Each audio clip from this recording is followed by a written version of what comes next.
ہمیں سب سے پہلے یہ ماننا چاہیے، آنکھ بند کر کر چلے جانا اور یہ سمجھنا کہ جدھر سے بھی کوئی نئی آواز آئی اچھی لگی ہم اس کے پیچھے چلے جائیں گے تو نجات پا جائیں گے، یہ ہماری غلطی ہے، ایسے نہیں ہوگا۔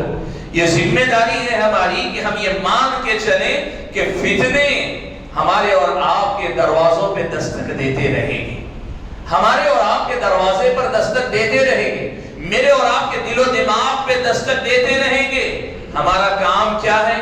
ایک تو صحیح علم اور دوسری چیز ہے اللہ تعالیٰ سے ہدایت کی دعا کے طلبگار ہوتے ہوئے اپنے نفس، اپنی سوچ، اپنی مرضی سے اوپر اٹھ کر صحیح کتاب و سنت کا معنی و مفہوم کیا ہے، صحابہ تابعین نے ان آیات اور احادیث کو کیسے سمجھا، اس کے پیچھے لگے رہنا اور یہ کوشش کرنا کہ کوئی فتنہ ہمیں اچک نہ لے، کوئی نیا مسئلہ ہمیں کہیں ادھر ادھر نہ کر دے، اس کی فکر کرنا یہ میری اور آپ کی ذمہ داریوں میں سے بڑی ایک اہم ذمہ داری ہے۔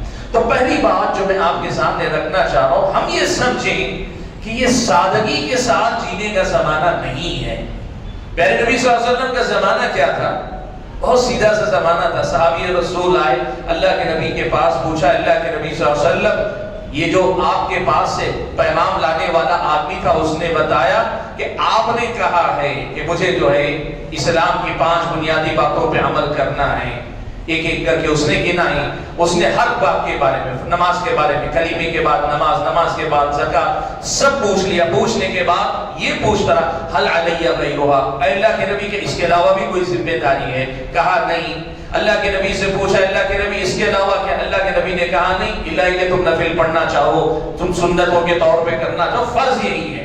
وہ آدمی واپس پلٹ کر جانے لگا تو اس نے کہا، اللہ کی قسم نہ اس میں سے کچھ اضافہ کروں گا نہ کچھ کم کروں گا۔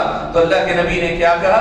افلح الرجل ان صدق، جو یہاں کہہ کر گیا ہے اس پر اگر پورا اتر گیا تو یہ آدمی کامیاب ہو گیا۔ وہ زمانہ سنت ہی سنت کا تھا، نہ بدعت نہ فتنے نہ کوئی مسئلہ تھا۔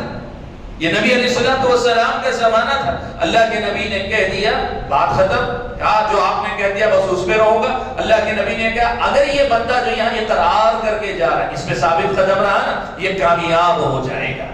لیکن کیا اللہ کے نبی کے زمانے کے بعد جب بدعتیں وجود میں آ گئیں یا آ جائیں گی تو کیا اتنی ہی سادگی کے ساتھ کوئی آدمی جی سکتا ہے؟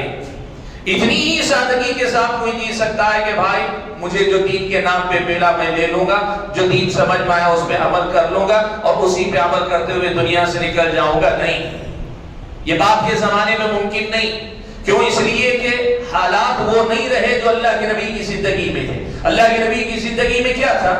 سنت ہی سنت ہی، کوئی بدعت نہیں، ہدایت ہی ہدایت ہی، گمراہی کا راستہ نہیں تھا، کفر ہی کفر، یعنی اسلام کا فرق تھا، اسلام کے اندر پھر فرقوں کا یا دوسری چیزوں کا تذکرہ نہیں تھا، تو پھر مسئلہ بہت واضح تھا۔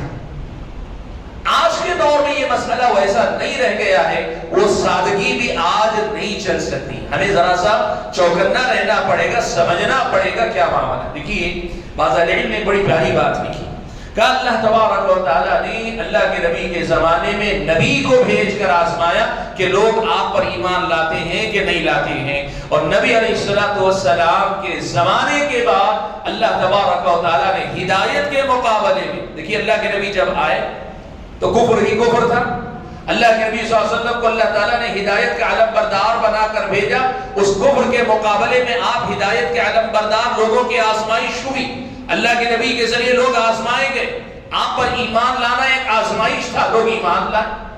اب اسلام ہی اسلام کا بول والا ہو گیا تو بعد کے لوگوں کی آزمائش اللہ نے ایسے کی کہ اس ہدایت کے ساتھ مختلف قسم کی گمراہیوں کو اللہ تعالیٰ نے باقی رکھا اس دنیا کے اندر۔ پیدا کی گمراہی لانے والے مختلف ہوئے لیکن اللہ نے گمراہیوں کو باقی رکھا تاکہ ان کی آزمائش ان فطروں سے، ان مسائل سے، ان پریشانیوں سے ہو سکے، تاکہ یہ لوگ اپنے آپ کو واقعی معنوں میں اللہ تعالیٰ کا سچا بندہ ثابت کر سکے۔ قرآن میں اللہ تعالیٰ نے اس مسئلے کا تذکرہ فرمایا۔ اللہ نے فرمایا احسب الناس ان يتركوا ان يقولوا آمنا وهم لا يفتنون، کہ لوگوں نے یہ سمجھ رکھا ہے کہ وہ یہ کہیں کہ ہم ایمان لائے تو ان کو چھوڑ دیا جائے گا اور ان کو آزمایا نہیں جائے گا؟ نہیں، وَلَقَدْ فَتَنَّ الَّذِينَ مِن قَبْلِهِمْ، ان سے پہلے والے جو لوگ تھے ہم نے ان کو بھی آزمایا، فَلَيَعْلَمَنَّ اللَّهُ الَّذِينَ صَدَقُوا وَلَيَعْلَمَنَّ الْكَاذِبِينَ۔ ان فتنوں کے ذریعے، ان آزمائشوں کے ذریعے اللہ تعالیٰ سچے اور جھوٹے میں فرق کرتا ہے۔ بات کیا ہے؟ پہلی بات، آج جو بہت سارے مسلمان زندگی جیتے ہیں کہ ہم نے جو ملا دین، ہم چل رہے ہیں، ٹھیک ہے، ہم دیندار بن کے دنیا سے نکل جا رہے ہیں، وہ زندگی آپ نہیں جی سکتے۔ آپ کو یہ دیکھنا پڑے گا کہ جو دین کے نام پہ میں اپنا رہا ہوں، کیا وہ دین وہی ہے جو اللہ تعالیٰ نے نبی علیہ السلام کو دیا؟ نبی کے بعد نبی کے صحابہ، تابعین، تبع تابعین، قرآن و سنت کا جو معنی سمجھ، میں اس میں قائم ہوں کیا؟ یہ مجھ کو اور آپ کو دیکھنا چاہیے بھائیوں۔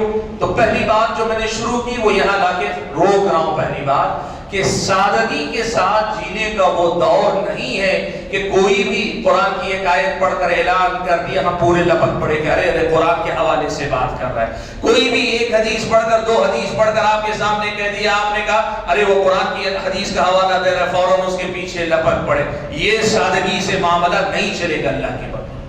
ہم کو یہ سمجھنا پڑے گا کہ یہ دور فتنوں کا، اللہ کے نبی کی زندگی کے بعد جیسے جیسے آگے بڑھے گا، یہ فتنوں کا دور ہے، اور یہاں ہماری اور آپ کی ذمہ داری بنتی ہے کہ ہم اور آپ ان فتنوں کے دور میں دھوکے میں نہ آئیں۔